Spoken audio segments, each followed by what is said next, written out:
N'oubliez pas, si vous aimez nos vidéos, de cliquer sur le pouce, de vous abonner et de cliquer sur la cloche pour être informé de nos prochaines vidéos.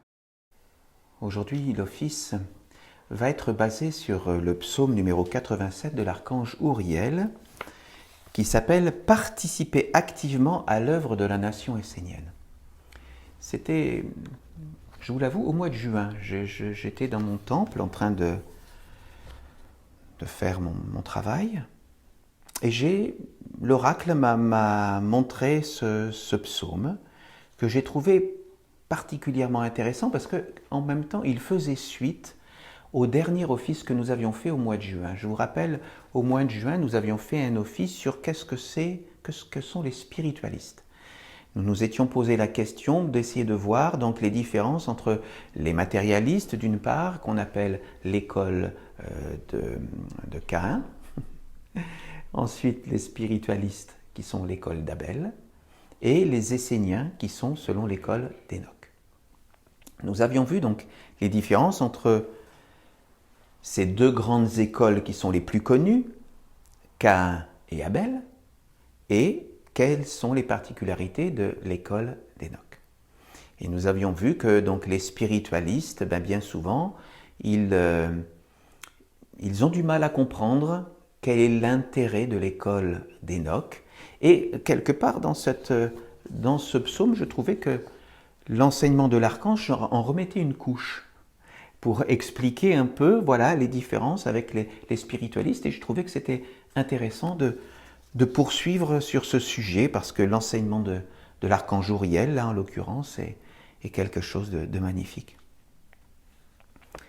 D'abord, l'archange Uriel nous dit « Vivez votre vie dans la beauté ».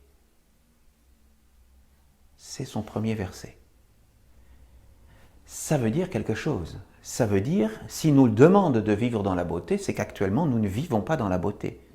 Et c'est vrai que lorsqu'on regarde le monde, on vit dans la guerre, dans la pauvreté, dans la peur, tout à l'inverse de ce que le monde divin nous proclame, nous invite à vivre, c'est-à-dire dans la paix, dans la richesse et l'abondance, et dans la sécurité, dans la sérénité.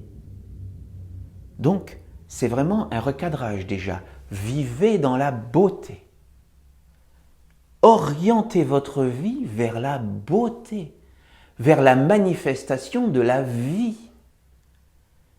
Et pour se rapprocher de la vie, j'ai envie de dire de l'essentiel et du sacré, il y a une voie qui passe par la mer, c'est-à-dire la mer, c'est le vivant, c'est la vie, c'est le réel, c'est la nature.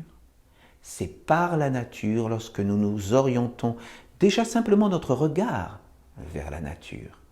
Lorsque nous regardons une rivière, lorsque nous regardons une forêt, lorsque nous regardons une fleur, une montagne, un ruisseau, nos petits frères les animaux. Lorsque déjà nous orientons nos pensées, notre observation vers la nature, le réel, déjà, vous l'avez déjà vu, nous regardons la beauté et nous vivons avec la beauté. Et également, il est important de pouvoir, à certains moments de notre journée, pouvoir consacrer quelques instants à nous orienter notre esprit vers le subtil de notre être. Ça peut passer par la méditation, ça peut passer par la lecture de la Bible essénienne. Voilà, quelque chose qui nous permet de nous orienter vers le beau, vers l'intemporel, vers l'éternité. Lorsque nous sommes posés sur la mer, les yeux, l'esprit tournés vers l'éternité, nous sommes dans la beauté et nous sommes à notre place d'être humain, c'est-à-dire à l'interface entre le visible et l'invisible. Ensuite, l'archange Uriel nous dit « Arrêtez de vous faire sans cesse attraper par ce qui vous enferme et vous conduit dans la difficulté. Soyez sage de ne pas compliquer votre vie et n'orientez pas votre chemin de destinée vers l'esclavage. » Donc, se faire attraper par ce qui nous enferme et nous met dans la difficulté, j'ai envie de dire, pour simplifier peut-être, c'est quand on se renferme uniquement dans le monde de l'homme. Bien sûr que nous avons besoin de vivre dans une société avec nos frères humains, évidemment. Bien sûr que nous avons besoin de vivre dans le monde de l'homme, parce que nous y avons notre travail, nous avons besoin de notre subsistance, c'est indispensable. Nous ne devons pas rejeter le monde de l'homme, nous ne devons pas le nier, mais nous ne devons pas consacrer toutes nos forces dans ce monde qui est voué au recyclage, qui n'est pas un monde qui va chercher à nous orienter vers la beauté. Quand est-ce que vous voyez dans les journaux télévisés ou dans les films ou dans les séries quelque chose qui va nous dire que Dieu existe, que Dieu est là, qu'il existe un chemin pour aller vers lui? Jamais. On ne nous parle que des souffrances du monde de l'homme. Et on nous enferme, on veut nous faire croire en plus qu'il n'existe que ce monde fabriqué par le monde de l'homme. On veut même nous faire oublier qu'il existe quelque chose d'éternel à l'intérieur de nous. Donc nous ne devons pas nous enfermer uniquement dans le monde de l'homme. Nous devons y participer, mais en étant lucides. Et donc, comme il nous dit, nous ne devons pas orienter tout notre chemin de destinée vers l'esclavage, parce que ce monde de l'homme, c'est bien l'esclavage. Et il nous invite ensuite en nous disant « Allégez-vous et ne vous laissez pas envahir par toutes les tentations du monde. » Oui, parce que le monde, il est vrai, est tentation. On a le droit d'avoir des loisirs dans ce monde, on a le droit de faire la fête dans le monde, il n'y a aucun problème. Mais il peut y avoir de très mauvaises tentations, nous le savons bien. Que ce soit dans toutes les substances addictives qui peuvent exister dans le monde de l'homme, ou simplement en consacrant uniquement notre vie au monde mortel et à notre partie mortelle qui ira forcément au recyclage. Donc voilà, nous devons être dans l'équilibre. L'équilibre entre le monde de l'homme qui doit avoir sa place dans notre vie, mais l'équilibre avec ce qui est immortel à l'intérieur de nous. L'archange Uriel nous dit « Soyez sereins, conscients que derrière chaque événement, chaque chose, chaque pensée, existe un principe qui peut vous libérer ou vous enchaîner de plus en plus. Portez attention à l'essentiel et avant de vous engager sur un chemin, regardez le long terme. Avant chaque décision, réfléchissez au résultat final. Est-ce la libération ou un grand esclavage? Oui, nous devons réfléchir, être attentifs, avoir le discernement dans nos choix. Parce que, effectivement, le monde est là pour nous inviter à tomber dans des pièges. Le piège de la consommation à outrance. Bien sûr, nous pouvons consommer. J'ai bien dit consommation à outrance. Lorsque, pour certaines personnes, la vie, c'est consommer, consommer, consommer. Acheter, ou uniquement une vie consacrée au loisir. Bien sûr que nous pouvons avoir des loisirs, je le répète, mais il ne faut pas orienter uniquement sa vie en ce sens. Et donc, l'archange nous dit « Faites de votre vie une œuvre de lumière. Surtout ne passez pas sur la terre sans laisser de traces pour les générations futures, sans rien poser de concret, sans avoir réalisé quelque chose pour le monde divin. Un grand nombre d'hommes sur la terre s'engagent dans le domaine de la spiritualité, parce qu'ils ont compris plus ou moins clairement que la vie dans le monde de la matière est sans issue. Ils cherchent à s'éveiller, travaillent sur eux, méditent, s'associent avec d'autres qui portent la même pensée qu'eux pour devenir plus forts. Finalement, il ne reste rien de grand de toutes ces agitations, car ces êtres n'ont pas compris un des secrets les plus importants de la vie. C'est que lorsque tu as pris ta vie en main pour en faire une œuvre qui glorifie un monde supérieur, que tu rencontres la véritable force. Tu dois le faire par toi-même, nourrir cette œuvre de ta propre énergie et la faire vivre de ta vie. Alors seulement tu pourras en récolter les fruits. Le reste demeure malheureusement vain. Et c'est là que nous revenons sur ce que nous avons expliqué dans le précédent office. C'est que si nous orientons notre vie, même avec de bonnes intentions, vers un travail sur soi, vers donc ce qui peut ennoblir notre vie, si ce n'est pas fait dans une optique de servir le monde divin, eh bien, nous ne nous serons occupés que de notre petite vie. Tout ce qui est développement personnel peut être utile, être une phase nécessaire au développement sain et harmonieux de la personne.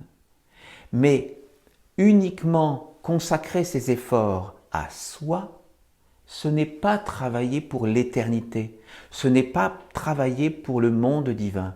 Lorsque l'on travaille pour le monde divin, c'est là qu'on a la vraie force. Et c'est là qu'on pose des choses pour l'éternité. Et c'est là que nous laissons des choses concrètes pour les générations futures. Inscrire sa vie dans l'éternité, c'est participer à l'œuvre des mondes divins. Et c'est ce que l'école d'Enoch, c'est ce que les Esséniens proposent à toutes les personnes qui le souhaitent, en toute liberté, parce que la liberté est toujours fondamentale.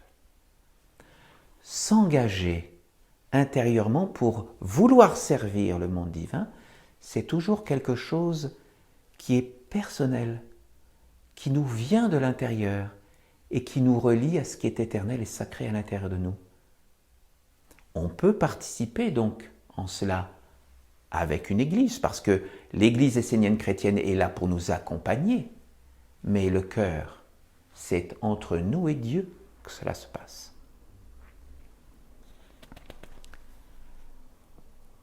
L'archange ajoute: l'homme spirituel s'éveille, bien sûr, mais lorsqu'il reprendra un corps, il aura de nouveau tout oublié et recommencera à s'éveiller, alors que si sur la terre il laisse une trace de lui-même, elle constituera son corps et se rappellera à lui.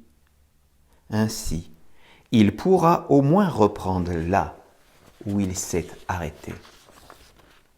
D'où l'importance d'axer son œuvre et ses efforts pour travailler pour l'éternité, l'éternel, parce que c'est ça qui va pouvoir nous dépasser, qui va pouvoir vivre après nous et que nous pourrons retrouver lorsque nous reviendrons sur terre.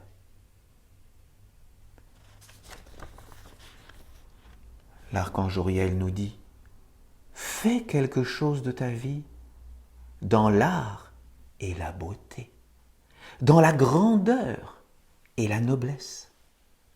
Apprends à te concentrer et ne te laisse pas envahir et tenter par le monde dissolu et sans consistance qui t'entoure. Sinon, tu deviendras toi aussi sans consistance.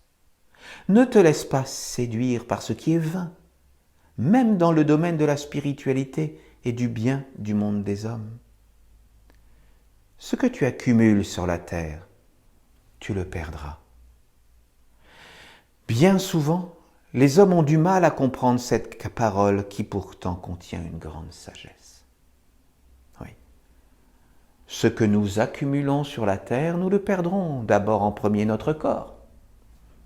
Même si nous prenons bien soin de lui, et nous devons prendre soin de lui, c'est notre temple. C'est le temple que la mère nous offre pour accueillir notre âme que le Père nous envoie. Donc nous devons être cet être, l'union entre le corps, la matière et l'esprit, Dieu le Père. Nous devons prendre soin. Mais il ne sert à rien d'accumuler des richesses du monde de l'homme. Les vraies richesses sont celles qui appartiennent à Dieu. Donc notre œuvre, nous devons l'offrir et la donner à Dieu. Celles-ci sera éternel. Si tu laisses quelque chose sur la terre, cela doit être comme une graine. Être associé à un monde supérieur, à un accomplissement. Sinon ton œuvre est inutile, vaine, et elle s'éteindra lorsque tu partiras. La terre détruit ce qui n'est pas associé au royaume de la vie véritable.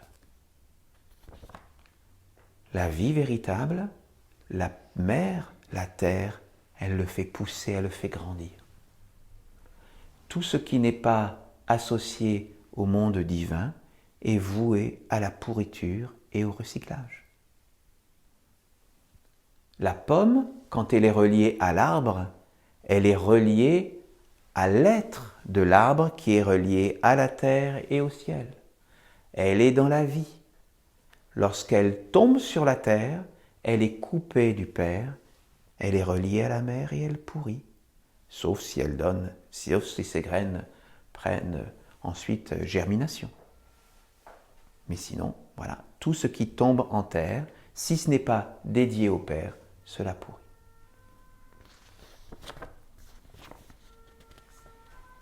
Seul ce que tu auras fait de grand, en association avec un monde plus grand, te permettra d'avoir une vie plus large et plus grande que ce que tu vis en étant comme.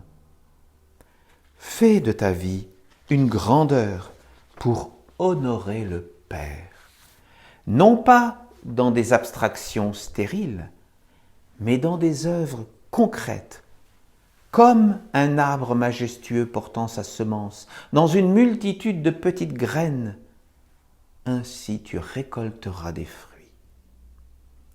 Si tu attends que la vie t'apporte tout ce dont tu as besoin pour vivre, tu attendras bien longtemps. Il ne faut pas attendre que les choses nous tombent dans le bec, comme on dit, tout cuit, non. L'enfant attend de ses parents d'être nourri, mais nous ne devons pas nous comporter uniquement comme des enfants sur la terre. Notre place, c'est d'être des adultes, et l'adulte prend sa vie en main. Il prend sa vie en main et il sait pour qui il veut travailler. D'accord, nous avons une partie de notre vie où nous travaillons pour le monde de l'homme. Mais nous ne devons pas travailler que pour lui. Nous devons travailler aussi pour ce qui est plus grand que nous, les mondes divins. Et offrir nos œuvres à quelque chose de durable, quelque chose qui va nous dépasser, quelque chose qui pourra vivre après nous. Et cela est possible lorsqu'on l'oriente, lorsqu'on l'offre à Dieu pour l'éternité. Et l'archange Uriel termine en disant « Je donne ce psaume pour les Esséniens, mais aussi pour tous les spiritualistes, qu'ils s'engagent sans tarder à réaliser une œuvre concrète qui glorifie la lumière et lui permet de vivre, de se transmettre sur la terre. N'attendez pas la fin de votre vie pour vous apercevoir que vous avez tout perdu, que vous n'avez rien, si ce n'est quelques possessions matérielles que vous perdrez lors du passage. Saisis l'occasion d'un éveil véritable et commence dès maintenant à participer activement à l'œuvre de la nation essénienne.